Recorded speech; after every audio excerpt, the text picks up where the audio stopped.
지난해 터진 급발진 의심 사고에 대해 경찰은 당시 운전했던 도연이 할머니에게 혐의가 없다며 최근 불송치 결정을 내렸습니다. 여기서 주목할 부분은 경찰이 수사 과정에서 국립과학수사연구원의 감정 결과를 이례적으로 채택하지 않았다는 점입니다. 급발진으로 추정되는 이런 사고의 원인을 찾기 위해 사고 직전 5초간 차 상태가 저장되는 자동차 사고 기록 장치인 EDR 분석이 진행됩니다. 국과수는 감정 결과에서 EDR 저장된 마지막 5초의 기록이 가속 페달을 100% 모두 밟은 것으로 저장되어 있었다고 분석했습니다. 하지만 경찰은 이 같은 데이터 감식 결과가 차량에 기계적 오류가 없었다는 결과로 이어지기에는 증거가 부족하다고 판단했습니다. 실제 엔진을 구동한 결과가 아니어서 감정에 한계가 있다고도 했습니다. 경찰 결론이 이렇게 나오면서 도연이 사건의 국과수 감정 결과는 민사 재판에서도 인정되지 않을 가능성도 생겼습니다. 블랙박스 영상 등을 통해 급발진 의심 증거들은 늘고 있지만 국과수가 차량 결함을 인정한 사례는 전혀 없다 보니 시민들 사이에선 국과수 감정 결과를 신뢰할 수 있느냐는 목소리가 있는 것도 사실입니다. 최근 5년간 급발진 의심 사고에 대한 국과수의 EDR 감정 현황을 확인해보니 2019년 한 해 58건이던 감정 의뢰 건수는 2023년에는 9월까지만 따져도 78건이었습니다. 하지만 국과수의 차량 검사와 사고 기록 장치인 EDR 분석 등 급발진 의심 사고 감정에서 차량의 기계적 결함은 단 한 건도 인정된 적이 없습니다. 그래서 이번에 경찰이 국과수의 감정 결과를 채택하지 않은 건 하나의 사건으로 받아들여집니다. 지금보다 깊이 있는 분석을 위해서는 지금처럼 EDR 분석을 국과수에만 맡겨둘 것이 아니라 민간 영역에서 교차 검증할 수 있도록 칸막이를 허물어야 한다는 지적도 나옵니다. 미국에서는 소비자가 EDR 자료를 분석할 수 있도록 차량 제조사가 포터블 분석 장비를 의무적으로 판매해야 합니다. 반면 국내에서는 차량 제조사가 EDR 분석할 수 있는 포터블 분석 장비를 판매하지 않고 있습니다. 미국과 달리 법의 의무로 명시되어 있지 않기 때문입니다. 그렇다 보니 같은 현대기아차 차종이라도 미국에서 시민들이 차량 EDR 분석용 포터블 장비를 살 수 있지만 국내에서는 이런 분석 장비가 경찰과 국과수 등 일부 공공기관에만 한정적으로 공급됩니다. 사고 원인 규명을 위해 CCTV 등 50여 개의 법적 증거물을 10개월 넘게 직접 모은 유가족은 지금의 비합리적인 현실을 국회가 개선해달라고 호소하고 있습니다. 그러면 지금부터 잠시만 주목해 주시기 바랍니다.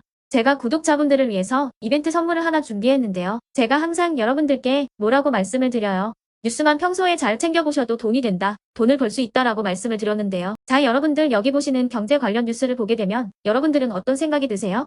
그냥 뉴스만 보고 끝내는지 아니면 이 뉴스를 어떻게 이용할 수 있는지 이 부분을 고민하고 계시는지를 되물어보고 싶습니다. 그 이유가 뭐냐면요. 제가 지난 10월 초에 여러분들께 뭐라고 말씀을 드렸죠? 지금은 이스라엘 하마스 전쟁 관련주에 관심을 가져야 한다. 뉴스만 보고서 절대 그냥 넘기지 마시고 투자 쪽으로 생각을 한번 해보셔야 한다라고 말씀을 드렸습니다. 그리고 나서 일원성 내일들을 뉴스를 통해서 많이 보셨을 텐데요. 이런 이스라엘 하마스 전쟁이 이슈가 됐을 때 부자들은 어떻게 생각한다고 했나요? 전쟁 관련주는 뭐가 있는지, 어떤 종목이 가장 좋은지, 어디에 투자해야 돈이 몰리는지 자연스럽게 생각한다고 제가 말씀을 드렸죠. 부자들이 봤을 때는 이슈가 곧 돈으로 이어지고 그 이슈가 나에게 돈을 벌어준다는 경험적 확신이 있기 때문에 부자들은 항상 이런 사회적 이슈를 관심있게 챙겨본다. 이렇게 제가 말씀을 드렸는데요. 이번에도 마찬가지입니다. 제가 지난번에 시청자분들과 함께하는 주식으로 수익 내기 이벤트를 진행했었는데요. 당연히 100% 무료로 진행을 했고 여기 보시면 아시겠지만 제가 지난번에도 저한테 구독이라는 문자를 보내주신 모든 시청자분들께 이렇게 전쟁 관련주 중에 가장 급등할 확률이 높은 많은 종목도 아니라 흥구석이라는 한 종목을 여러분들께 추천드렸어요. 그러면서 여기 나와 있는 대로 정확히 얼마에 매수해야 하는지 그리고 수익률이 어느 정도 나왔을 때 팔아야 하는지 이런 부분들까지 여러분들에게 정확히 알려드렸었는데요. 지금 실제로 어떻게 되었나요? 오른쪽을 보시면 아시겠지만 제가 10월 초에 문자로 흥구석이를 소개시켜드리고 실제로 한 달도 안 돼서 이렇게 주가가 2배 이상 급등이 나왔죠. 그래서 당시에도 굉장히 많은 분들이 제가 드린 종목으로 수익을 내실 수가 있었을 텐데요. 다시 한번 축하드린다고 말씀을 드리겠고 이번에도 마찬가지입니다. 최근에 이슈가 되고 있는 게 정부의 기업 밸류업 프로그램입니다.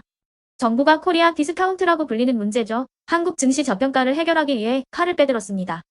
기업 밸류업 프로그램은 정부가 금융업이나 증권업, 유통업 등 저평가되어 있는 기업들의 가치를 높이고자 하는 프로그램입니다. 이런 경제 뉴스를 우리가 어떻게 생각해 볼 수 있을까요? 2024년 상반기에 주식시장에서의 주도 테마로 미친 듯이 상승할 수밖에 없고 이미 급등은 시작됐습니다. 그럼 그 중에서도 가장 저평가된, 그래서 가장 크게 갈 수 있는 종목이 무엇인지 당연히 우리가 이쪽으로 생각해야 된다는 겁니다. 그리고 저평가라는 단어 자체에서 나오는 든든한 힘이 있기 때문에 걱정 없이 큰 수익을 볼 수 있다는 장점이 있죠.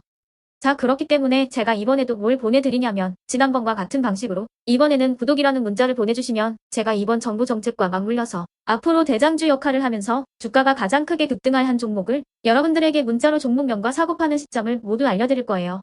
그래서 여러분들이 주식으로 돈 버는 연습을 해보시라. 이렇게 말씀을 드리겠고, 혹시라도 나는 주식을 하지 않는다 하시는 분들은 주변에 주식하시는 분들에게 추천을 해주셔도 되고, 아니면 연세가 있으셔서 투자가 어렵다 하시는 분들은 이 종목을 가지고 자녀분들에게 한번 사봐라. 주식으로 한번 수익을 내봐라. 이렇게 조언을 해주실 수도 있는 거겠죠. 그래서 지금 이 영상을 보시는 시청자분들 중에 나도 이번 저평가 종목 좀 궁금하다 하시는 분들은 누구나 상관없이 어느 시간대나 상관없이 부담 없이 이렇게 상단에 제 번호를 항상 남겨놓고 있습니다. 제 번호 010-8109-2058번으로 저에게 이런 식으로 지난번처럼 구독이라는 문자를 보내주시면 제가 이번에도 똑같이 무료 추천 급등주 문자를 보내드리겠습니다. 이해되시죠? 010-8109-2058번으로 구독이라고 문자를 보내주시면 여러분들이 직접 이슈를 통해서 돈 버는 연습을 해보실 수가 있는 거고, 제가 돈을 받는 것도 아니고 투자를 대신해 드리는 것도 아니니까 부담 없이 신청해 주시면 되는 겁니다. 그리고 수익이 나면 저는 다른 것은 바라지 않습니다. 제 채널에 구독, 좋아요 하나만 눌러주시라 이렇게 말씀을 드리겠습니다.